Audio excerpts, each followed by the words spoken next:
Good morning. Last લેક્ચરમાં આપણે સમૂહમાં ઉપરથી નીચે તરફ જઈએ તો આયનીકરણ એન્થાલ્પીમાં થતો ફેરફાર એના વિશે ચર્ચા કરી હતી. અને આજે આપણે આવર્તમાં ડાબી બાજુથી જમણી બાજુ તરફ જઈએ તો આયનીકરણ એન્થાલ્પીમાં શું ફેરફાર થાય એ જોવાનું છે. તમને ખબર છે આયનીકરણ એન્થાલ્પી એટલે વાયુરૂપ તટસ્થ એકમોલ પરમાણુમાંથી એકમોલ ઇલેક્ટ્રોન મુક્ત કરવા માટે આપવી પડતી ઉર્જા, એને આપણે એની આયનીકરણ એન્થાલ્પી કહીએ છીએ. તો આવર્તમાં જેમ ડાબી બાજુથી જમણી બાજુ તરફ જઈએ એમ આયનીકરણ એન્થાલ્પીમાં વધારો થતો જાય. સ્વાભાવિક, જો સમૂહમાં આયનીકરણ એન્થાલ્પીમાં ઘટાડો થાય તો આવર્તમાં ડાબીથી જમણી તરફ જઈએ એમ એમાં વધારો થાય. જે ગુણધર્મમાં સમૂહમાં વધારો થતો હોય એ ગુણધર્મમાં આવર્તમાં ઘટાડો થાય, વાઇસે વર્સા હોય.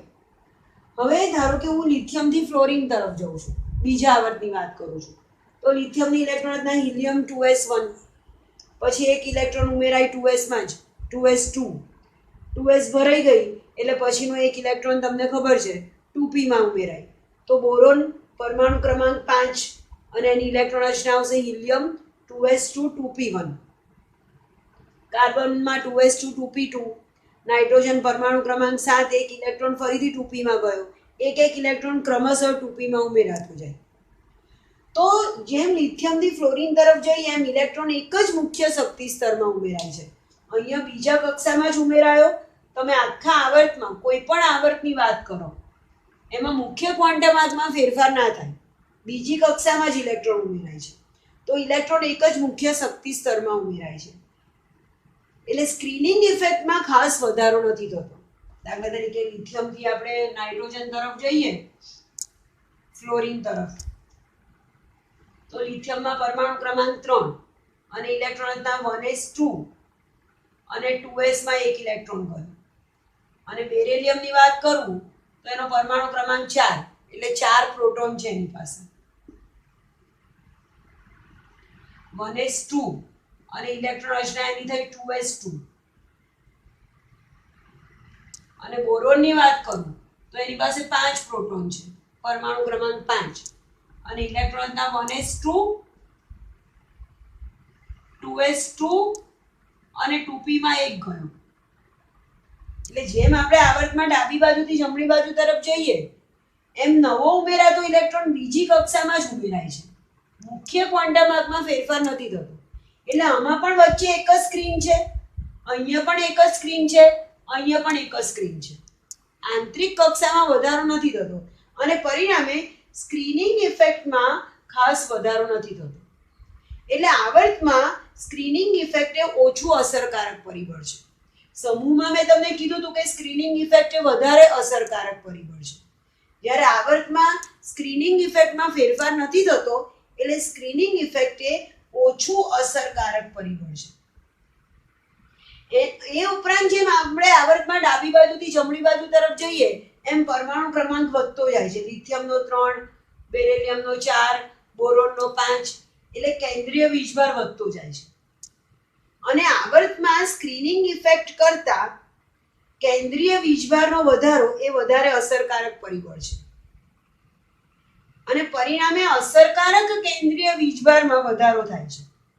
આપણને ખબર છે Z ઇફેક્ટિવ અસરકારક કેન્દ્રીય વીજભાર એટલે કેન્દ્રીય વીજભાર માઇનસ સ્ક્રીનિંગ ઇફેક્ટ. હવે અહીંયા કેન્દ્રીય વીજભારમાં ક્રમશઃ વધારો થતો જાય છે અને સ્ક્રીનિંગ ઇફેક્ટમાં જે ફેરફાર થાય છે એ નગણ્ય છે અથવા તો કોઈ ફેરફાર જ નથી થતો, અવગણી શકાય એવો ફેરફાર છે. તો બેઝિકલી Z ઇફેક્ટિવ શું થતું ગયું? વધતું ગયું. Z ઇફેક્ટિવ એટલે અસરકારક કેન્દ્રીય વીજભાર. તો જેમ આવર્તમાં ડાબી બાજુથી જમણી બાજુ તરફ જઈએ એમ અસરકારક કેન્દ્રીય વીજભારમાં વધારો થાય છે અને અસરકારક કેન્દ્રીય વીજભાર વધ્યો એટલે કેન્દ્રનું ઇલેક્ટ્રોન પ્રત્યેનું આકર્ષણ વધતું ગયું. જેટલો કેન્દ્રીય વીજભાર વધારે અસરકારક એટલું કેન્દ્રનું ઇલેક્ટ્રોન પ્રત્યેનું આકર્ષણ પ્રબળ, અને જેટલું કેન્દ્રનું ઇલેક્ટ્રોન પ્રત્યેનું આકર્ષણ પ્રબળ હોય એટલું આ ઇલેક્ટ્રોન ગુમાવવા માટે આપવી પડતી ઉર્જા વધારે હોય. અને પરિણામે આવર્તમાં ડાબી બાજુથી જમણી બાજુ તરફ જઈએ એમ કેન્દ્રનું ઇલેક્ટ્રોન પ્રત્યેનું આકર્ષણ વધવાને કારણે આયનીકરણ એન્થાલ્પીના મૂલ્યમાં વધારો થાય છે. તો હવે તમને એવી ખબર પડે છે કે જેમ સમૂહમાં ઉપરથી નીચે તરફ જઈએ છે એમ ડેલ્ટા IH ના મૂલ્યમાં ઘટાડો થાય અને આવર્તમાં ડાબી બાજુથી જમણી બાજુ તરફ જઈએ છે એમ આયનીકરણ એન્થાલ્પીના મૂલ્યમાં વધારો થાય કે જેની ત્રિજ્યા સાથે કનેક્ટેડ છે. જેમ અહીંયા ત્રિજ્યા વધી એમ આયનીકરણ એન્થાલ્પી ઘટે છે અને જેમ ત્રિજ્યા ઘટે છે આવર્તમાં એમ આયનીકરણ એન્થાલ્પી વધે છે. તો આયનીકરણ એન્થાલ્પી એ પરમાણુની ત્રિજ્યા સાથે સંબંધ ધરાવે છે. આપણે અહીંયા જે આયનીકરણ એન્થાલ્પીની વાત કરીએ છીએ એ પ્રથમ આયનીકરણ એન્થાલ્પીની. મેં અત્યાર સુધી જે આયનીકરણ એન્થાલ્પીની વાત કરી એ પ્રથમ આયનીકરણ એન્થાલ્પીની વાત કરી. પ્રથમ ઇલેક્ટ્રોન ગુમાવવા માટે અથવા તો એક ઇલેક્ટ્રોન ગુમાવવા માટે આપવી પડતી ઊર્જા, એક ઇલેક્ટ્રોન ગુમાવવા માટે આપવી પડતી ઊર્જા એને તત્વની પ્રથમ આયનીકરણ એન્થાલ્પી.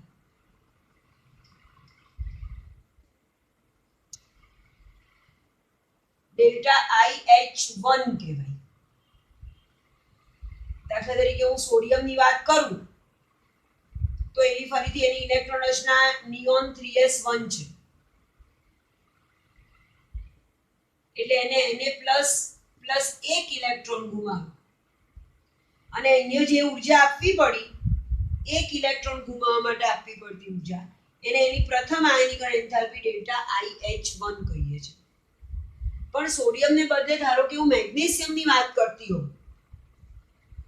કે જેનો પરમાણુ ક્રમાંક 12 છે એટલે એની ઇલેક્ટ્રોન રચના છે નિયોન 3s2. એની બાહ્યતમ કક્ષામાં 2 ઇલેક્ટ્રોન છે અને એનો પ્રયત્ન એવો હોય કે એને નિયોન જેવું બનવું છે એટલે આપણે મેગ્નેશિયમનું આયનીકરણ આવી રીતે કરીએ કે Mg માંથી 2 ઇલેક્ટ્રોન છૂટા પડ્યા એટલે એની પર +2 વીજભાર આવ્યો. તો Mg gives Mg +2 ઇલેક્ટ્રોન અને આ Mg+2 જે છે એની ઇલેક્ટ્રોન રચના નિયોન જેવી એટલે આ સ્થાયી છે. એટલે મેગ્નેશિયમે હંમેશા જો સ્થિરતા પ્રાપ્ત કરવી હોય, ઉમદા વાયુ જેવી ઇલેક્ટ્રોન રચના પ્રાપ્ત કરવી હોય તો એને 2 ઇલેક્ટ્રોન ગુમાવવા પડે. પણ એ બંને ઇલેક્ટ્રોન એક સાથે ના મુક્ત થાય, એક એક કરીને છૂટા પડે. પહેલા શું થાય, મેગ્નેશિયમ વાયુ સ્વરૂપમાં 1 મોલ વાયુરૂપ તટસ્થ પરમાણુમાંથી પહેલા એક જ ઇલેક્ટ્રોન જાય એટલે Mg+1 બને. આની ઇલેક્ટ્રોન રચના હતી નિયોન 3s2. એક ઇલેક્ટ્રોન ગયો એટલે ઇલેક્ટ્રોન રચના બની નિયોન 3s1 અને આ જે એક ઇલેક્ટ્રોન ગુમાવવા માટે આપવી પડતી ઊર્જા એને એની ડેલ્ટા IH1 કહેવાય, પ્રથમ આયોનાઇઝેશન એન્થાલ્પી. પણ આ પણ હજી તો ઓછો સ્થાયી છે. આને નિયોન જેવું બનવું હોય તો હજી એને એક ઇલેક્ટ્રોન ગુમાવવો પડે એટલે Mg+1 કે જેની ઇલેક્ટ્રોન રચના છે નિયોન 3s1 એ ફરીથી એક ઇલેક્ટ્રોન મુક્ત કરે અને Mg+1 માંથી એક ઇલેક્ટ્રોન ગયો એટલે Mg+2 બન્યું કહેવાય અને આ 2+ ની ઇલેક્ટ્રોન રચના નિયોન જેવી થઈ. તો આ દ્વિતીય આયનીકરણ થયું. આ જે થયું એ કયું થયું? બીજું સેકન્ડ વખતનું આયનીકરણ, દ્વિતીય આયનીકરણ. અને એના માટે જે ઊર્જા આપવી પડે એને ડેલ્ટા IH2 કહેવાય, દ્વિતીય આયનીકરણ. અને જો આ બે પ્રક્રિયાઓનો સરવાળો કરું તો હંમેશા સરવાળો કરી એટલે સરખું જો એરોની ઓપોઝિટ ડિરેક્શનમાં હોય તો ઉડી જાય એટલે Mg+1 કેન્સલ થશે. તો મને અહીંયા એવું મળે delta IH1 plus delta IH2. આપવી પડતી ઊર્જાને હું અહીંયા ખાલી આયોનાઇઝેશન એન્થાલ્પી 1 અને આયોનાઇઝેશન એન્થાલ્પી 2 એવું કહું છું. તો આ બે ઉર્જાનો જે સરવાળો કરું છું પ્લસ મેગ્નેશિયમ gives એક ને એક બે ઇલેક્ટ્રોન પ્લસ Mg+2 તો મને આ સમીકરણ મળ્યું. તો મેગ્નેશિયમમાંથી Mg2+ બનાવવા માટે મારે પ્રથમ આયનીકરણ એન્થાલ્પી અને દ્વિતીય આયનીકરણ એન્થાલ્પીના સરવાળા જેટલી ઉર્જા બહારથી પસાર કરવી પડે, બહારથી આપવી પડે, અને એને હું એની મેગ્નેશિયમની આયનીકરણ એન્થાલ્પી કહું છું. ફરીથી એક ઉદાહરણ આપું છું. ધારો કે મારે એલ્યુમિનિયમનું આયનીકરણ કરવું છે, તો એલ્યુમિનિયમનો પરમાણુ ક્રમાંક 13 છે, એટલે એલ્યુમિનિયમની ઇલેક્ટ્રોન રચના આવશે નિયોન 3s2 3p1. હવે એલ્યુમિનિયમનું જ્યારે પ્રથમ આયનીકરણ થાય, આ એલ્યુમિનિયમ છે 13 પ્રોટોન, 1s2 આખી ભરાઈ ગઈ અને 2s2 પણ આખી ભરાઈ ગઈ અને 3s માં બે ઇલેક્ટ્રોન 3s2 અને આ 3p1, 3px1 માં એક ઇલેક્ટ્રોન જાય, 3py1 અને 3pz1 એની ખાલી છે. આ એલ્યુમિનિયમની ઇલેક્ટ્રોન રચના છે. હવે જ્યારે પહેલું આયનીકરણ થાય એટલે આ 3p નો એક ઇલેક્ટ્રોન પહેલા જાય, એક ઇલેક્ટ્રોન ગયો, એક ઇલેક્ટ્રોન ગયો એટલે એની પર +1 વીજભાર આવ્યો, અને આ જે +1 છે એની ઇલેક્ટ્રોન રચના થશે નિયોન 3s2. એક ઇલેક્ટ્રોન ગયો એટલે આટલું બાકી રહ્યું નિયોન 3s2. ફરીથી Al+1 નું બીજી વખત આયનીકરણ થાય, ફરીથી એક ઇલેક્ટ્રોન મુક્ત થાય. કયો ગયો? આ ગયો. એટલે આ બાકી શું રહ્યું? ઇલેક્ટ્રોન ગયા પછી Al2+, બે ઇલેક્ટ્રોન ગયા ને એટલે +2 વીજભાર આવ્યો, અને એની ઇલેક્ટ્રોન રચના કહેવાય નિયોન 3s1. અને ફરીથી હજી એક વખત આયનીકરણ કરવું પડે Al2+ નું. હજી એક ઇલેક્ટ્રોન ગયો પેલો 3s નો, એટલે એની પર +3 વીજભાર આવે, 3 ઇલેક્ટ્રોન ટોટલ બાદ કરે, અને આની ઇલેક્ટ્રોન રચના નિયોન જેવી સ્થાયી થઈ ગઈ. તો બેઝિકલી Al+1 Al+2 કેન્સલ કરું છું. અહીંયા જે ઉર્જા આપવી પડે એને હું ડેલ્ટા IH1 કહું છું. અહીંયા આપવી પડતી ઉર્જા એને હું ડેલ્ટા IH2 કહું છું. અહીંયા આપવી પડતી ઉર્જા એને હું ડેલ્ટા IH3 કહું છું. પ્રથમ આયનીકરણ માટે આપવી પડતી ઉર્જા ડેલ્ટા IH1, દ્વિતીય આયનીકરણ માટે આપવી પડતી ઉર્જા ડેલ્ટા IH2 અને તૃતીય આયનીકરણ માટે આપવી પડતી ઉર્જા ડેલ્ટા IH3. અને સમીકરણ મને એવું મળશે Al gives Al+3 +1 2 ને 1 3 ઇલેક્ટ્રોન છૂટા પડે, અને આ પ્રક્રિયા માટે આપવી પડતી ઉર્જા ડેલ્ટા IH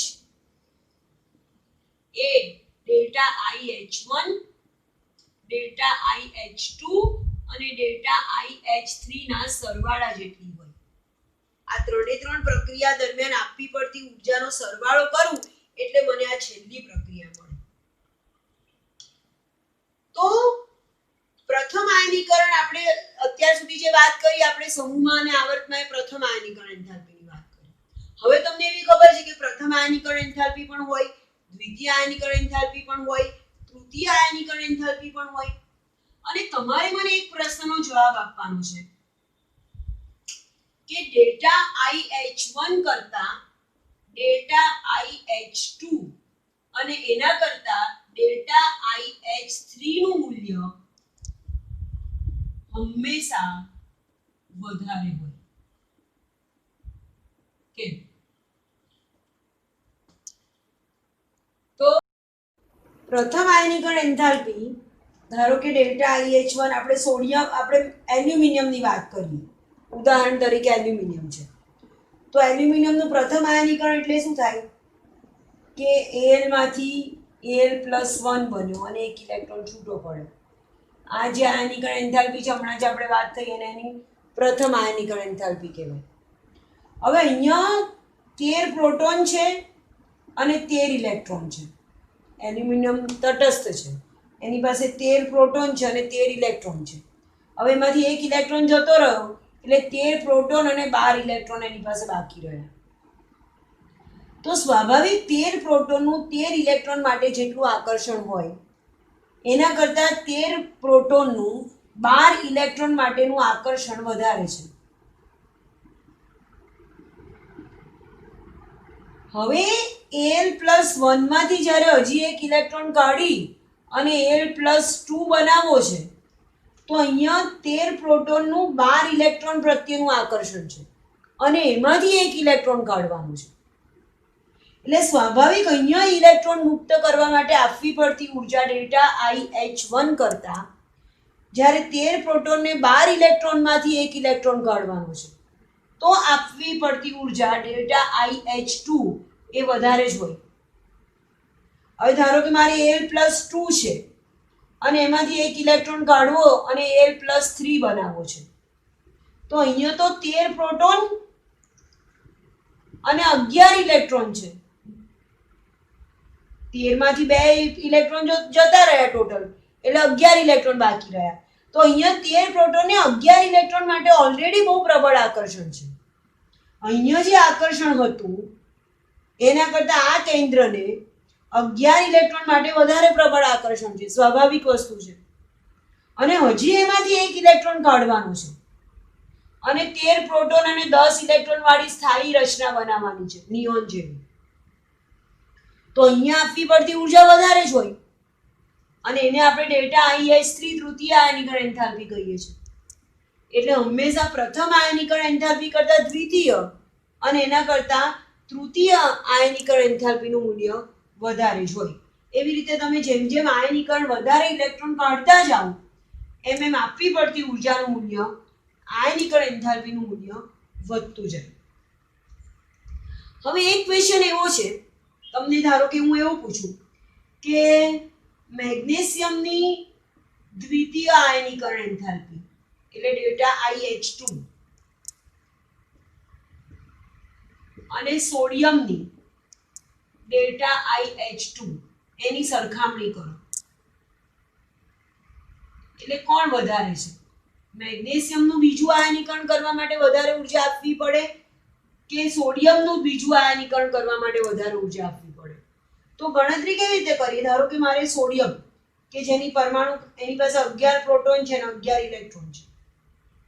સોડિયમની ઇલેક્ટ્રોન હતા શું થાય? નિયોન 3s1 પરમાણુ ક્રમાંક એનો 11 અને આ તટસ્થ પરમાણુ છે એટલે એની પાસે 11 પ્રોટોન છે અને 11 ઇલેક્ટ્રોન છે. હવે એનું પ્રથમ આયનીકરણ કરું એટલે Na++ ઇલેક્ટ્રોન પ્રથમ આયનીકરણ થયું એટલે અહીંયા 11 પ્રોટોન 10 ઇલેક્ટ્રોન અને આ નિયોન જેવી સ્થાયી ઇલેક્ટ્રોન રચના થઈ ગઈ. અને આના માટે જે ઉર્જા આપવી પડે એને હું પ્રથમ આયનીકરણ ઉર્જા ΔIH1 કહું છું.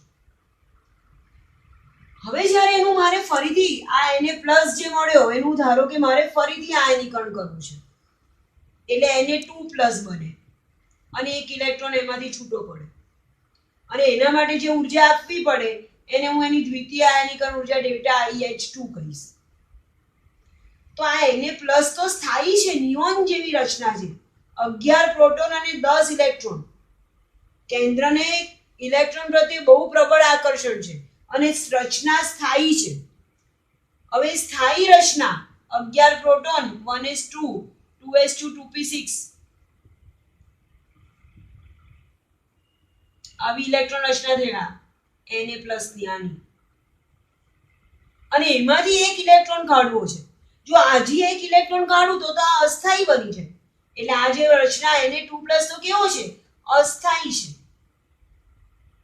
તો કોઈ પણ પરમાણુ હંમેશા મહત્તમ સ્થિરતા પ્રાપ્ત કરવાનો પ્રયત્ન કરે. એટલે જો Na+ માંથી હજી એક ઇલેક્ટ્રોન કાઢી અને Na2+ બનાવવો હોય તો આપવી પડતી ઉર્જા બહુ વધારે હોય. એની દ્વિતીય આયનીકરણ એન્થાલ્પીનું મૂલ્ય ખૂબ ઊંચું છે. આ જ વસ્તુ ધારો કે હું મેગ્નેશિયમ માટે સમજાવું તમને. તો મેગ્નેશિયમની પરમાણુ ક્રમાંક 12 છે એટલે એની પાસે 12 પ્રોટોન છે અને 12 ઇલેક્ટ્રોન છે તટસ્થ પરમાણુમાં.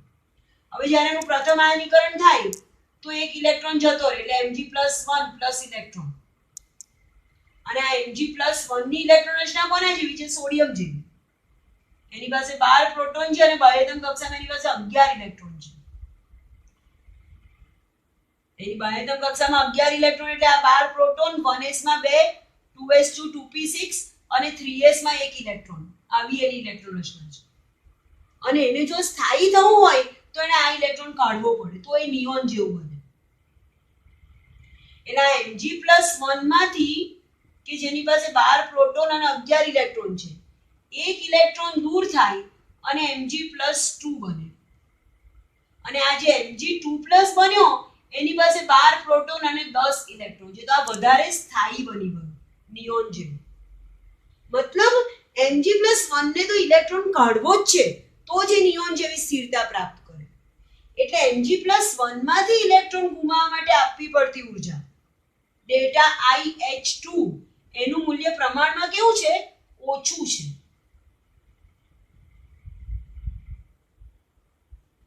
આ સ્થાયી છે અને એમાંથી ઇલેક્ટ્રોન કાઢવો છે એટલે આપવી પડતી ઊર્જા બહુ વધારે છે. અને આ જો ઇલેક્ટ્રોન કાઢે તો સ્થાયી બની જાય એટલે આપવી પડતી ઊર્જા કેવી છે? ઓછી છે. એટલે તમારે મેગ્નેશિયમની અને સોડિયમની દ્વિતીય આયનીકરણ એન્થાલ્પીની સરખામણી કરવી હોય તો આપણે કહી શકીએ કે સોડિયમ કરતા મેગ્નેશિયમની દ્વિતીય આયનીકરણ એન્થાલ્પીનું મૂલ્ય ઓછું છે. સમજો છો તમે? હવે ધારો કે મારે એલ્યુમિનિયમ અને મેગ્નેશિયમની દ્વિતીય આયનીકરણ એન્થાલ્પી કે તૃતીય આયનીકરણ એન્થાલ્પીની વાત કરું. ચલો તમને એવું પૂછ્યું છે કે મેગ્નેશિયમ અને એલ્યુમિનિયમની તૃતીય આયનીકરણ એન્થાલ્પીની સરખામણી કરો.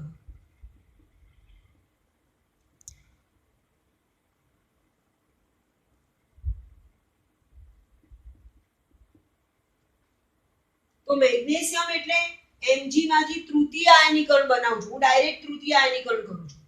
3 ઇલેક્ટ્રોન કાઢી નાખું છું અને Mg3+ બનાવું છું.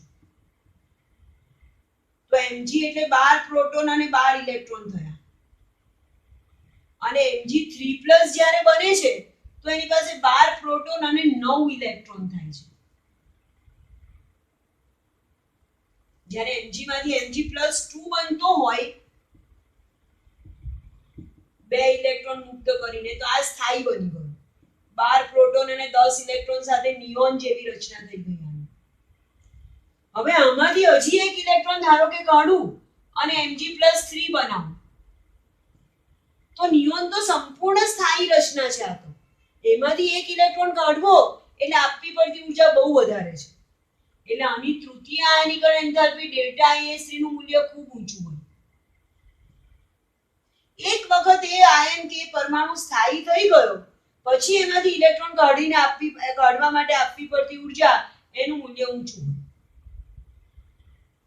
પણ ધારો કે એલ્યુમિનિયમની વાત કરું, 13 પ્રોટોન અને 13 ઇલેક્ટ્રોન છે અને એમાંથી જ્યારે હું તૃતીય આયનીકરણ કરું તો 3 ઇલેક્ટ્રોન કાઢી નાખું તો જે મળે મને Al+3 13 પ્રોટોન અને 10 ઇલેક્ટ્રોન. આ તો નિયોન જેવું છે, આ તો સ્થાયી છે એટલે આવું બનવાની એ ઈચ્છા ધરાવે છે. ત્રીજો ઇલેક્ટ્રોન બહુ સરળતાથી ગુમાવે છે અને એટલે એની તૃતીય આયનીકરણ એન્થાલ્પીનું મૂલ્ય ડેલ્ટા IH3 નું મૂલ્ય નીચું છે. જેટલું પ્રબળ આકર્ષણ એટલી આયનીકરણ એન્થાલ્પીનું મૂલ્ય ઊંચું હોય. એટલે મેગ્નેશિયમની તૃતીય આયનીકરણ એન્થાલ્પીનું મૂલ્ય એ એલ્યુમિનિયમની તૃતીય આયનીકરણ એન્થાલ્પીના મૂલ્ય કરતા વધારે હોય. જેટલું કેન્દ્રનું ઇલેક્ટ્રોન પ્રત્યેનું આકર્ષણ વધારે પ્રબળ હોય એટલી આયનીકરણ એન્થાલ્પીનું મૂલ્ય ઊંચું.